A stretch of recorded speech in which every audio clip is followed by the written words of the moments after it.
Welcome back. I'm at the Flowers of Stone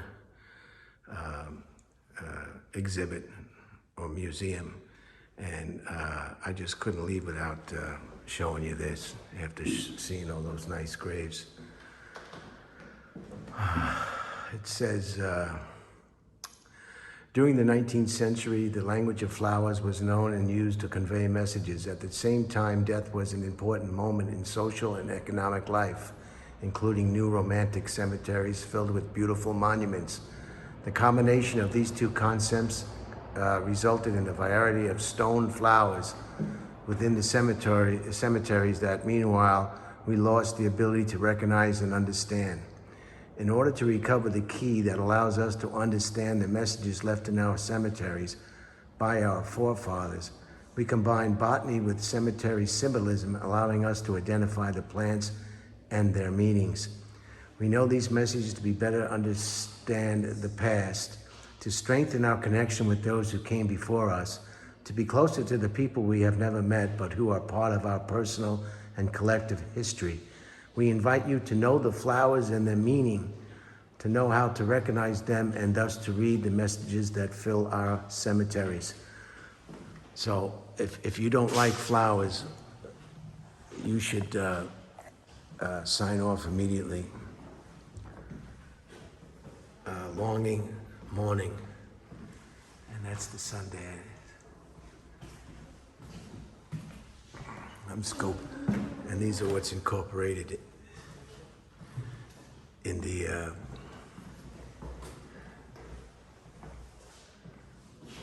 passion flower. Faith and redemption.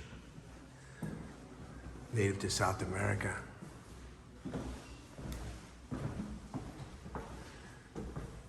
Some of these you'll recognize, some of them you won't. Curry plant.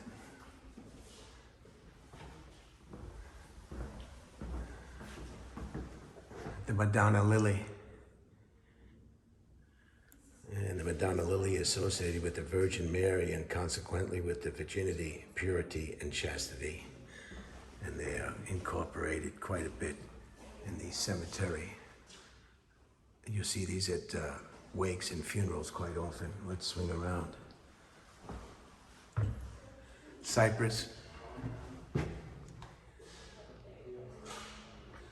The cypress represents mourning, and in its natural form is one of the most often planted in a cemeterial context. Being an evergreen, it also a symbol of immortality. Oak. It symbolizes the oak represents strength and longevity, and particularly all contents. What a wonderful display, huh? Here's the laurel. The representation of laurel branches is associated with glory and immortality.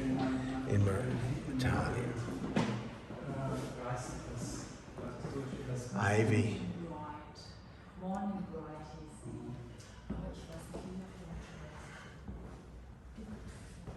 The iris.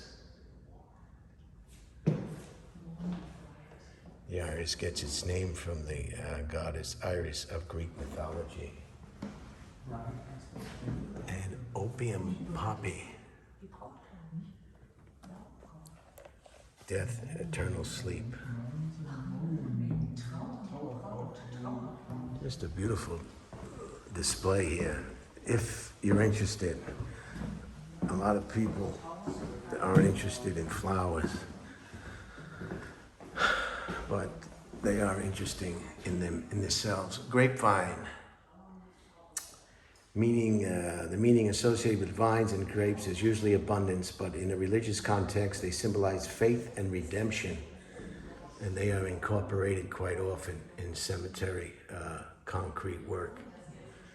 As you can plainly see, wheat, usually associated with wheat, is abundance and longevity, but in a religious context, it should be considered to symbolize immortality and resurrection. And there's the wheat.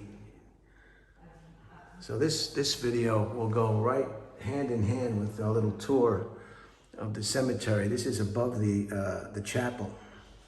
And on my way out, I saw a pansy. The pansy represents love and at the same time remembrance and memories. Now some of these you'll recognize, most of them. Some of them you'll. Weeping willow. You always see the weeping willow. In cemeteries, weeping willow represents melancholy and grief. Melancholy is a $400 word for sadness, and the date palm tree or the date palm. And the palm leaves symbolize victory. Since time immortal of a cemeterial context, they may also be associated with the idea of triumph over death, that is resurrection and eternity. So you didn't think that the date palm had so much meaning? In some older photographs.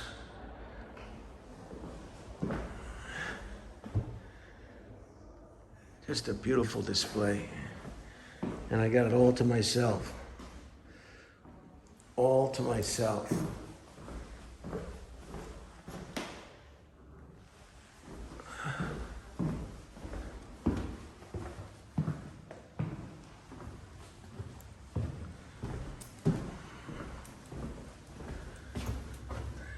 Here's the cemetery.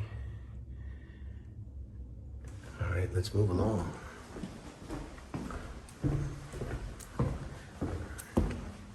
Daffodil, very, very popular. Daffodil. The daffodil is one of the symbols of resurrection and rebirth, being one of the first flowers of spring. And there you see the daffodil in concrete. And the rose, who knows? Everybody knows rose.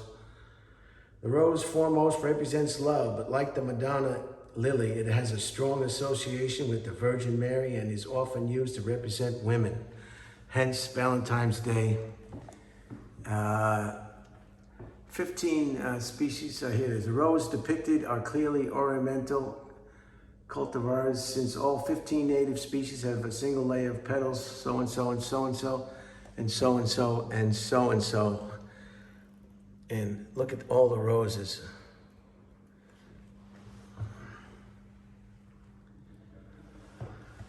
Violet, everybody knows the violet. Violet symbolize tears, sadness, while they can also be understood as rebirth. The violet. Tulip, everybody knows the tulip. What was that guy? Tiptoe through the tulips. What was his name? The tulip symbolizes renewal and resurrection due to its life cycle characteristics. And look at the tulips. So everything has a purpose. Everything has a reason. Nothing is by chance. Carnation. Everybody knows a carnation if you've ever been to a wedding. Usually they're white. The carnation represents remembrance, but it also entomizes heartbreak or loss. And here are your carnations in concrete. They don't know where it originated. Jasmine. Everybody loves jasmine. She's just the best date you can ever have. The small white flower is seen as a symbol of kindness, elegance, and grace, and is also associated with hope and the Virgin Mary. Jasmine. What a display. Look at these displays. Just believable.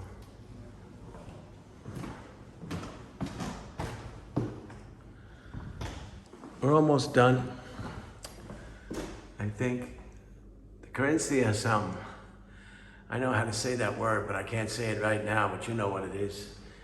Look at all those letters. Chrysanthemum, yeah, represents fullness and perpetuity due to the fact that it is a dense and showy plant that keeps its flower in winter whilst others lose their vigor and stop blooming. You can pronounce it yourself. I'm not going to butcher it. I've been doing pretty good so far. I don't want to blow it, so I'm just not going to say it. Because if I say it, I'm going to say it wrong 10 times, and it's going to be worse. And then I'm going to have to edit it out so the video's just perfect. Marigold. Everybody knows Marigold. Everybody lives on a street named Marigold. The marigold represents grief, closing whenever the sun doesn't shine. And there's your marigolds. So there's a reason for everything. And look at the surprise I have for you over here. See?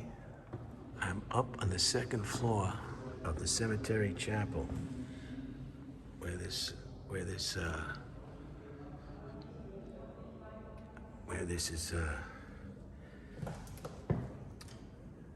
exhibition is going on. It's fascinating. Okay, let's spin around and continue. All right, this is the end. This hallway is the end, so you know where the end is. If you're getting sick and tired of flowers. But how can I not do this, seeing this? Daisy, everybody knows the Daisy. Daisy's a good date too. Everybody loves Daisy. She's so cooperative. Innocence is the main symbolity of the daisy because of its white color, simplicity, and old Celtic beliefs. So here's the daisy, very popular. Everybody knows a daisy. Can you see it? Is that the daisy? Yes, it is. The Delia. Oh, Delia. Oh yeah, she's in the same ballpark as Daisy. Delia symbolizes dignity and recognition. Yeah, everybody wants to be recognized. Me, me, me, me, me, me. What about me? Me, me. What about me? Where's mine? When am I going to get mine? What about me? Me, me, me, me. And there she is, right there.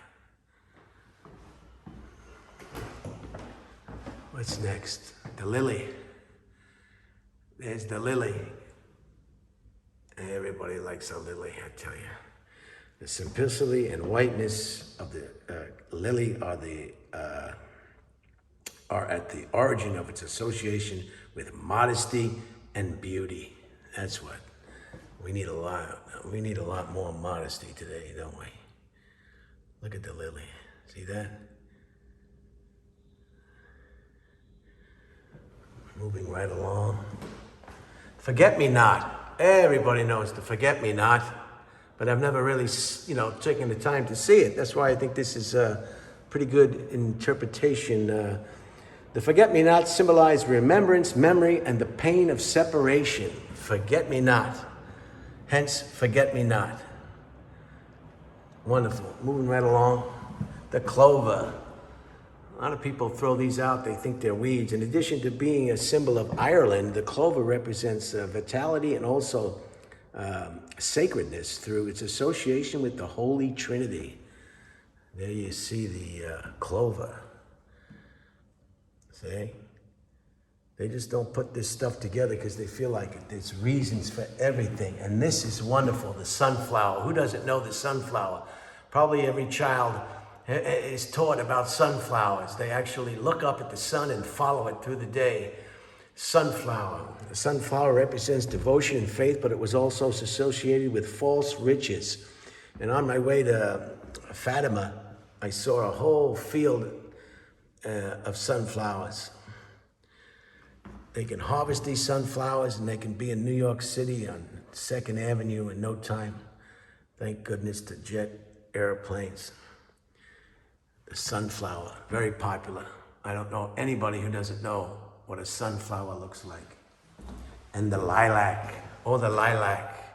Now, most of these, unfortunately, you'll see at the presentation of a burial or a celebration of life or wake, but it's fun to see them in real time. The lilacs, like early spring flowers, represent first loves and youth. They are also associated with memory. Wow, and there they are, incorporated in the artist's renditions of final resting places. Morning glory. Morning glory is a big one. Everybody knows morning glory. It's kind of like a vine. The morning glory and dwarf morning glories are flowers associated with reconstruction and renewal. Look at this. Look at that. Geez, wouldn't it be great to be an artist, to be able to do this kind of stuff? And the Pinoy, you say it better than me, is a flower that symbolizes compassion and modesty. Modesty is a good one. Empathy and modesty. Very good. Very, very good. The thistles, that's what a thistle looks like. So some of these are new to me. The thistle associated with death and resurrection, considering the capacity for regeneration. And there they are right there. Wonderful. What do we got over here? Periwinkle. Periwinkle. Periwinkle, come over here. The meaning of the periwinkle is the recollection of the good memories of youth. So it's a happy flower. Everybody likes memories of youth when you are totally without prejudice, without hardship, without worry, unless you went to public schools, but you were free. You had no axes to grind. It was the time of your life. You were innocent of mind and body and soul.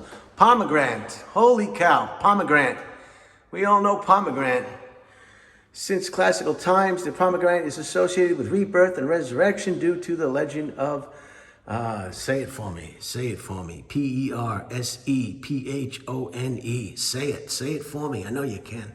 And here it is incorporated in some of the everlasting memorials to the fallen. Sure thing, look at that. See, knowing this now, you go around town, you'll be able to pick these botany out, and you'll be able to distinguish. Olive tree. Now I have a male olive tree in my yard because I don't have, this is a female. The female is the one that gives you the olives. And I love olives now. I've had it in oil where you pick them up and you can't even pick them up because it's in oil. They're tasty as heck. That was the last thing that I had a problem with, was olives. And now I'm an olive fan. The olive branches represents peace and hope, commonly appearing by themselves or in the beak of a dove, recalling the biblical story of the flood and Noah. And there it is. Olive trees are very popular. In the Olive Garden is when Jesus prayed the night before he was taken into custody. And those olive trees are in Israel, in Jerusalem, are many thousands of years old. What is this? A bulrush. All right, I've seen it, I know it. I'm not too familiar with it. The bulrush and other similar and aquatic or water plants represent salvation by faith. So if you have faith, you can face anything. There it is. Represented, coming true. Okay, we got 1, 2, 3, 4, 5 more. We'll be done. Jacobine lily. Jacobine lily. This is probably a very, very high-end plant, I would presume. The Aztec lily is associated with St. James and is even stated that it usually blooms on July 25th of the day of St. James. That's why that bridge no, that's April 25th. I don't know. Mexico and Guatemala. And there it is, incorporated. Just a stunning plant. Botany. Botany, the holly. Holly is a good, good girl. She always has been. For its evergreen leaves and red berries, which remain lush during the winter, holly has gained its meaning of immortality. There's the holly, incorporated again, once again, so delicately. The holly. What's next? Some more stuff I can't pronounce? Encento. Okay. I can't say it, abolishes eternal life and symbolizes eternal life, and his thorny leaves represent pain and sin. Its color always green, overcoming these feelings. Wow. Very nice. Very nice. Where is it? I guess those are those big ones right there. Wonderful. There they are. And another jet flies overhead. Lily of the Valley. Lily of the Valley. Can you meet me halfway? The lily of the valley is one of the flowers of spring associated with renewal, rebirth, and resurrection. And there it is, incorporated in your memorial. Right there. And the last one is the hibiscus. The hibiscus. Everybody knows hibiscus. You got them in your backyard. Your neighbor's got them in your backyard. You're always picking them off and pulling them when they're not looking. They're great in water. The hibiscus symbolizes beauty and bravity. And there it is. So that's it. I hope you enjoyed the little school on botany. And I just love it that I got the whole place to myself. And nobody, let's see what this is. It was deeply melancholic perspective, that of the village cemetery in that winter afternoon. Imagine a flat and shallow field where some roses bushes grew throughout the season, and myrtle and lavender living hard on that ungrateful soil, which only fed healthier growths and pine. In the center of this space, the simple but elegant tomb of the monastery's family rose. On its marble and flexible branches of a weeping willow sadly rested. And in the corners, 4 young and pointed cypress trees begin to rise like funerary obelisks beyond the wall which surrounded this land. A vast pine forest stretched through whose trunks confusedly crossed and could still see in the distance one or another house in the village, and the greenery of the fields and orchards.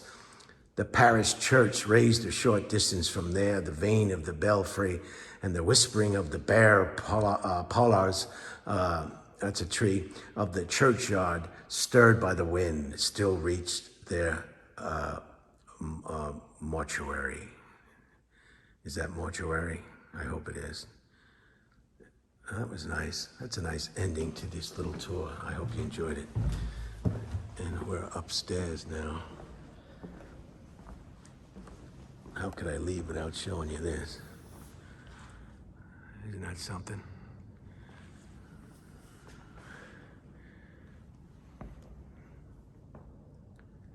And there's the window.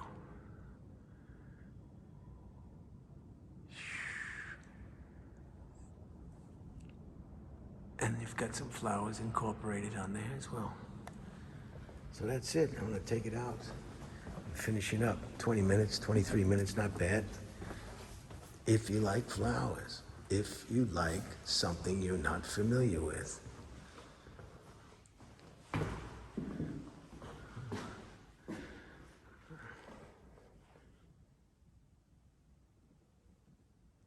Just trying to look for some information for you.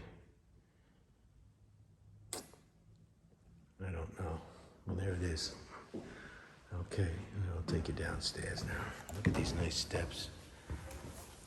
I like these steps. Look at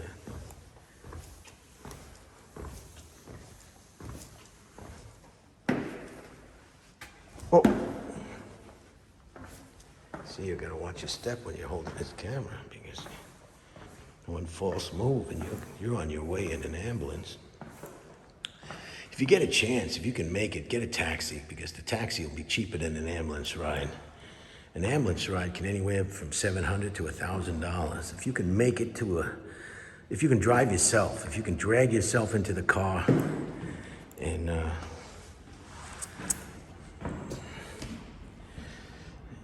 you can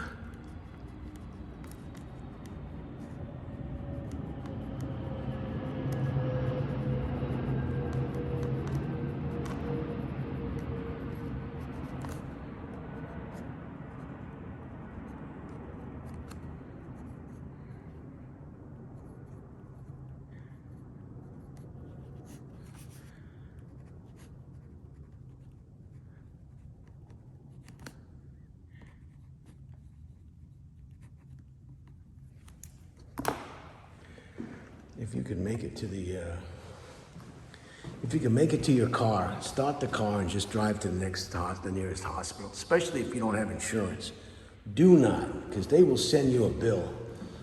They will send you a bill for that ambulance ride.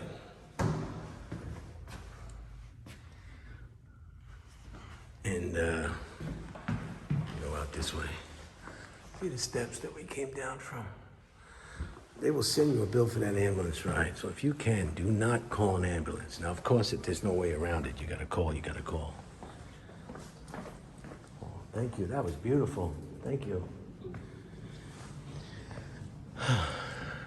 Okay, that's it. I'm gonna close it out. I hope you enjoyed it. I'm gonna go for 26 minutes. I'll try 26 minutes. I hope you enjoyed it. You learned a little bit about some botany.